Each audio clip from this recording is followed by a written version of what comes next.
Okay, so I'm going to narrate a chapter. I have a book entitled Memoirs of a Wild Child, Volume 1. This chapter is entitled The Mouth Breather. So, let's get started. It was in second and third grade that things started getting interesting. Girls soon had cooties, but I still liked this one girl, but I had cooties too, so we just kind of stayed away from each other and would whisper at each other on the playground at recess and at lunch. Now, this was the start of show and tell. We would bring something into class to show the rest of the kids what you had and then tell them about it. I brought a plastic jar of toads that I had caught and smuggled into class one day. I let them loose and they hopped around the classroom until a girl toed on me, and my teacher crawled up on the desk and screamed for me to catch them and put them back into the jar that I had brought them in. She made me then put them outside, and when I went out to get them later in the day, before I went home, the shade I put them in had moved and they had all cooked in the sun. I never forgave her for that. I spent several hours catching those the night before. I tried to make the teacher have a funeral for them, but she just took the jar, threw it into the big industrial bin with all the other trash. "Never do that again, mister," she sneered at me. I was paddled before I protested, and I needed to learn some respect. Now, we had this teacher who was rather rotund. No. She was actually huge. We were all good, even me, because we were afraid she was going to eat us or sit on us. We called her butt the Grand Canyon, and she would lose stuff all the time. We thought it was at the bottom of the Grand Canyon. When we learned about the natural wonders of America and the Grand Canyon came up, we all lost it. She sent the whole of the class to the principal, but we never would admit to why we were laughing. He looked at me and just said, I said I was laughing because they were laughing, and they said the same back. He was frustrated and sent us all back down to class. We tried our best not to laugh for the rest of the Grand Canyon video, but it was hard. I did get sent out into the hall for asking stupid questions like, how easy would it be to get lost inside the Grand Canyon? And that would set the class off again. I sat out in the hall laughing for the whole time. It was too funny not to laugh. Now, sometimes we would catch her staring at one of us and drooling, or maybe she was just staring off into space and thinking about donuts or something. But all we thought she was doing was thinking about us. We had this one kid who just vanished one day, and we didn't know what happened to him. He was gone for a few weeks, and we all had decided he had been eaten, as he was in trouble more than I was. The teacher made him stay in at recess, and we all thought he was done for. We came in, and he was gone. Someone asked where he was, and she said he had gone to a better place. And then her stomach growled. We all just knew he was dead under her desk or in a cage in the supply closet to be fattened up and eaten. There were a few of us who knew that when our pet had gone to a better place, it meant that it was dead. So we put two and two together and thought that we might be next. I actually told my parents, and my dad stopped me and told me he had signed some papers now that he was working in the courthouse. He told me the story, and it turns out his family was pretty dysfunctional, and he was taken by child services to live with his extended family in the next town over and was put into school there. It was a coordinated effort to get him out safely, as his parents were pretty messed up and would have caused a big scene if it wasn't done the way it was. But I never told anyone. I kept the thought that any of us could be next on her menu. And the weird thing was, I knew she hadn't eaten him, but I got scared because the others were scared. Never underestimate the power of stupidity in groups. Now, this teacher was a mouth breather.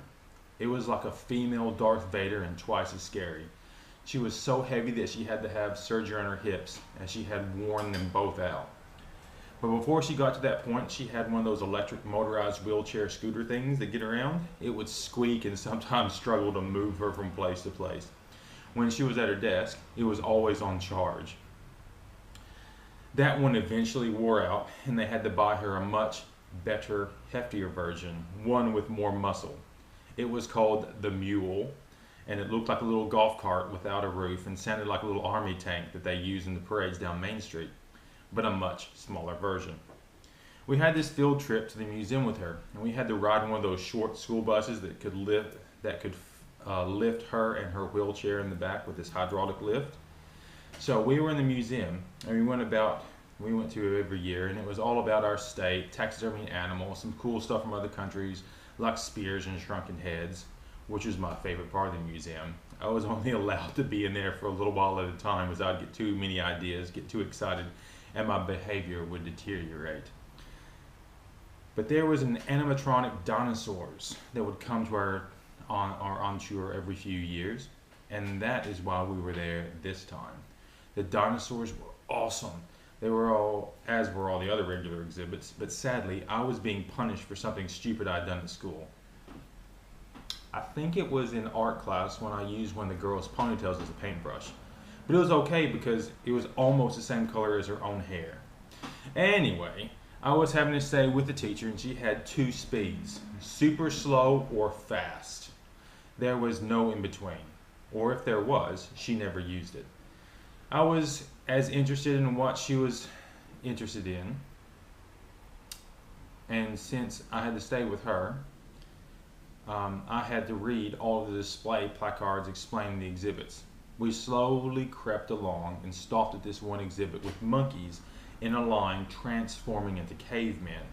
It was all about evolution, which I had only heard about in reading about dinosaurs. I stood there reading this sign about it, and my teacher barked, "I told you to stay with me!" And I replied, "I was just reading about evolution." She came back to me. "So you're finally figuring out where you came from," she said. "It explains a lot." And then she started moving again. And it did explain a lot. It explained so much about what I'd never thought of. I was really an animal, longing to be free. Free from school, free from rules, free from civilization, free from shoes and clothes. I belonged out in the wilderness, chasing down my food, living in a cave with attack wolves, bathing once a week in a mud puddle. Oh, my head was now swimming with ideas. It was lunch, and we were sitting down having our sack lunches. Now, I say that I was gravitationally attracted to the scooter, or maybe it was the wires that intrigued me, as she had knocked one of those little back panels off on the bus, revealing the inner workings. I was soon sneaking over there and looking at it. I just couldn't control myself. My grandpa had taught me too much about electricity and how things worked for me not to have an investigation. I crawled behind her where all the wires were sticking out, and I could tell by the heavy mouth breathing that she didn't know that I was back there having a look around. Now, I don't know why I did it, but I did. I just started playing with the wires and looking at how they slotted into little sockets. The mouth breathing suddenly stopped, and I knew my time of tinkering had ended, so I quickly just stuck all the wires back together and crawled away, fearful of being sucked into the Grand Canyon and being lost forever. The teacher barked out that we had 3 minutes left of lunch, and everyone quickly scarfed down what was left of lunch. We cleaned up our messes and were going back to see the last exhibits before getting on the bus and going back to school. The teacher had us round up to meet a museum guide for our last thing, and she was about to pull away, and when she hit the forward button, it took off. Now, I thought it was light speed, but she lost control. Wires shorted out, and all she could do was steer. She lost her brakes and couldn't slow down. There were tire tracks on the tile floors, and the smell of burning rubber with white smoke and the squealing of tires that had no traction everywhere she went. She was screaming, and she was flying around the exhibits. She actually ran over a kid in the process. But thankfully, all they got were tire marks on their pants and shirt and a few bruises. Now, how that happened, I don't know. Maybe God was there protecting everyone. I guess it's like when you see people run over by a car and they get up and walk away unhurt. The heat produced from her weight on the tires and the squealing across the tiles eventually made one pop, sending the scooter spinning and her rolling into an exhibit where a T-Rex was eating a dead dinosaur. She rolled and stopped when she crushed the dead fake dinosaur, and of course we were all running behind her watching all of this. We stopped and watched as this T-Rex reached down and started trying to eat her.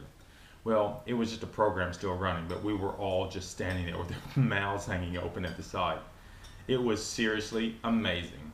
The scooter's motor was fried and caught on fire, and we were evacuated as staff put the scooter out with a fire extinguisher. The wires were so badly damaged that they couldn't tell what had happened to make the scooter malfunction. And from that point onward, we were not allowed to talk about what had happened in the museum until the teacher retired to have her hips replaced with the money she got from the company that made the scooters. We didn't miss her when she left. I still have flashbacks of when I hear a mouth breather or see a photo of a walrus. Okay, I'm going to stop thinking about her now or I won't sleep tonight. When I got home, I decided I was going to return to my evolutionary roots. I grabbed a bunch of bananas, stripped naked, and went outside and climbed a tree. I climbed as high as I could, and there I sat and ate bananas like a monkey. I was up there for, maybe an hour or so when I realized that just sitting in a tree is actually really boring, and that my butt was getting very sore from sitting on a branch. And as I was climbing down, I heard my mother's voice yelling at me to get down and put some clothes on, as anyone passing by could see me up there. That stopped me right in my tracks, and back up the tree I went. I was an animal, free from rules. I was going to live wild or die trying. My mother was threatening all kinds of punishments, and then finally just gave in and just begged me to come down, punishment free. I knew it was a trap, but my tummy was now starting to hurt. I had eaten so many bananas that I knew what was going to happen next if I didn't come down soon. I was climbing down to the, "What are you thinking? What would make you do this?" I said that I was just acting out of my monkey instincts that were in my genes from evolution, and that the monkey in me made me do it. "You are not a monkey. Just because someone says something is fact doesn't make it true," she said. "No, I am a naked, hairless ape. The museum said so," I yelled, and then I realized that I wasn't going to make it to the ground before the banana time bomb went off. I seriously had no control over this one. My mother jumped back and vomited as I fertilized the tree from above. "You did that on purpose. You just wait till your father comes home," she yelled. And at that, back up the tree I went. I knew she wouldn't believe me if I told her the truth, so I didn't even try. I was holding my ground in the tree, and eventually I saw my dad's car coming down the road, as I knew I had better stay up there if I knew what was good for me. My mother met him in the driveway and pointed up to me in the tree. Dad looked at me and just gave me the look, which made my butt cheeks hurt from the memories of what happens when Dad has the look and I'm at fault. He walked around and looked up at me. "Son, I think it's time for you to come down now," he said calmly. "I am not your son. I am a wild animal and I live in your tree. I am not coming down," I replied. "Oh, not my son, huh? Well, wild animal, if you know what's good for you, you will come down now before I go to level 4, he said. So, Dad had different levels of anger. Level 1 is stop whatever you're doing or you are going to get hit with a ruler or a switch or something long, thin, and flexible for every second it takes you to stop. Now, level 2, you got in trouble at school, you get in trouble at home, only 3 times as much, so you will never do that again, ever. Level 3, you did what? No child of mine is going to do something so stupid. I will teach you not to be stupid. And then off comes the belt. Level 4, when I get my hands on you, I am going to skin you alive, tan your hide, and display it for others as a warning to not even think about repeating what you did.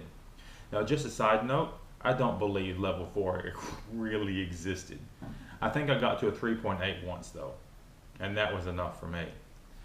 So, knowing that Dad was already on level 3, I knew what was going to await me down below.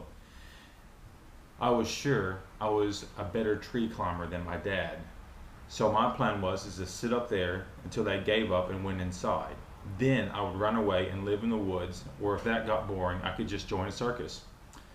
When I didn't come down, my dad said 3.5. And when I still didn't move, he walked into the shed and came out with a water hose, and then I was hosed off. I wasn't coming down, even though I was now cold and shivering a bit. 3.6, my dad said as he put the hose down. I knew I was now in deep trouble, but I had to see this through. If you don't come down now, you're going to regret this for a long time, he said. I said I wasn't coming down for anything more than a 3. I don't negotiate. 3.7, Dad replied. That is a .7 above anything I'm willing to come down for, I said back. 3.9, Dad yelled. You skipped 3.8, I yelled back. 4, I'm tired of this, Dad said as he walked back into the shed. Now the blood ran from my face. I had broken the level 4 barrier. Then, in slow motion, my dad walked out with a chainsaw in his hands, set it down, and started tightening the chain. Boy, you are coming down one way or the other, Dad growled. You wouldn't, I yelled back. He pulled the starter cord and the saw started up. You will have to kill me. I am not coming down for anything more than a 3, I yelled back. Dad raised the chainsaw, pulled the trigger, and showed me that he was ready to cut the tree down. I don't negotiate, Dad yelled as he put the chainsaw up to the tree trunk.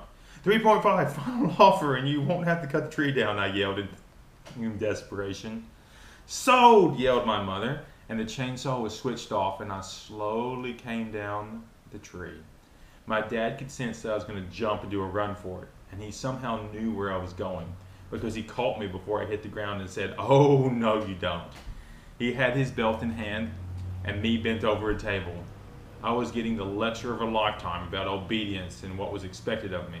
And then out came the worst line. This is going to hurt me more than it hurts you. And I was thinking, I don't believe that. And then he said, but maybe not this time. I felt the belt swing through the air and bolts of lightning jolted through my body. The next lash was flying through the air and I realized that my tummy had that feeling again.